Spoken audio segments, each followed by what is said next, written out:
कभी कभी युद्ध तलवारों से नहीं, आत्मा और रिश्तों के बीच होता है।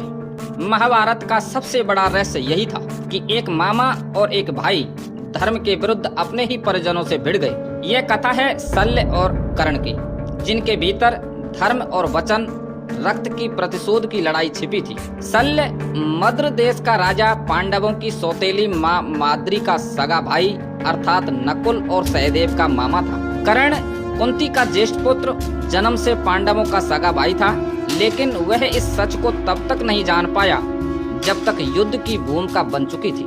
जब शल्य पांडवों का साथ देने के लिए निकल रहे थे तो दुर्योधन ने चतुराई से उन्हें अनजाने में ही राजसी आतिथ्य देकर प्रसन्न कर दिया।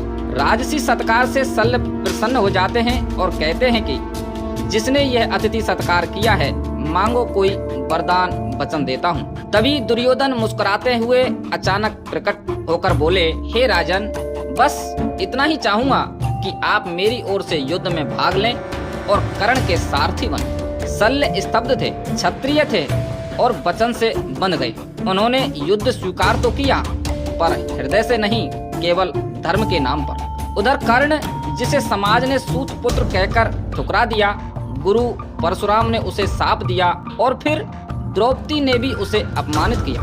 द्रौपदी का स्वयंवर चल रहा था।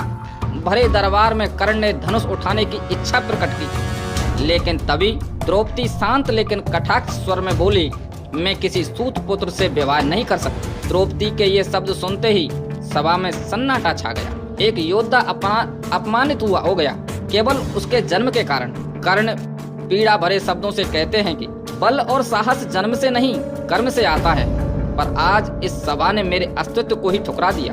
कर्ण ने ज्यादा कुछ नहीं कहा, लेकिन उस दिन उसका दिल टूट गया। उसी दिन उसके अंदर एक ऐसी आग लगी जो अंततः महाभारत की ज्वाला में बदल गई। तभी कर्ण की मित्रता दुर्योधन से होती है और तब एक ही व्यक्ति था जिसने कर्ण को अपनाया और वो थे दुर्योधन। कर्ण कृतज्ञ स्वर में कहते हैं, जब सारी दुनिया ने मुझे सूत पुत्र कहा, तब इस राजकुमार ने मुझे मित्र कहा।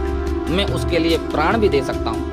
युद्ध की पूर्व संध्या पर कर्ण ने शल्य से कहा कि हे राजन, आप महान योद्धा हैं, मैं चाहता हूँ कि अर्जुन से युद्ध में आप मेरे सारथी बने। तो शल्य कटाक्ष भरे शब्दों से बोले, तुम अर्जुन जैसे नहीं हो कर्ण, उसमें धैर्य है, संयम है, धर्म का बोध है, और तुम्हें तो केवल क्रोध है, अहंकार है। कर्ण गर्व से कहते हैं, मुझे सूर्य ने जन्म दिया है, अर्जुन से श्रेष्ठ योद्धा बनने का वरदान है मुझे।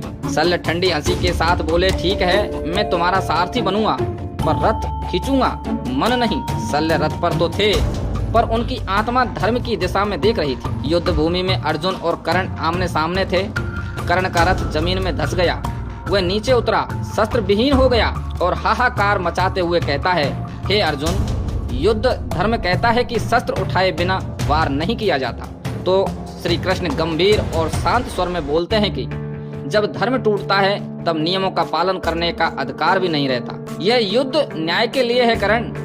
और अर्जुन का एक बाण उस योद्धा को समाप्त कर गया जो सगा था पर अधर्म के साथ खड़ा था। कर्ण की मृत्यु के बाद शल्य को कौरवों का सेनापति बनाया गया, पर उनके प्राण पांडवों की ओर थे।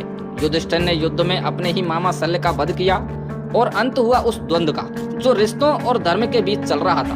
दोस्तों, शल्य ने वचन निभाया और कर्ण ने मित्रता, पर दोनों ने रिश्तों से बड़ा धर्म नहीं समझा। उनकी मृत्यु हमें सिखाती है कि रक्त संबंधों से ऊपर होता है सत्य, और सबसे कठिन युद्ध तो आत्मा के भीतर होता है। जब मामा और भाई भी धर्म से डिगते हैं तो महाभारत बनती है। तो दोस्तों, कैसी लगी हमारी ये वीडियो, हमें कमेंट करके जरूर बताएं। और हाँ, चैनल अभी तक सब्सक्राइब नहीं किया है तो प्लीज सब्सक्राइब जरूर कर लें, जिससे आप तक हमारी अगली वीडियो का नोटिफिकेशन पहुंच सके। जय श्री कृष्ण।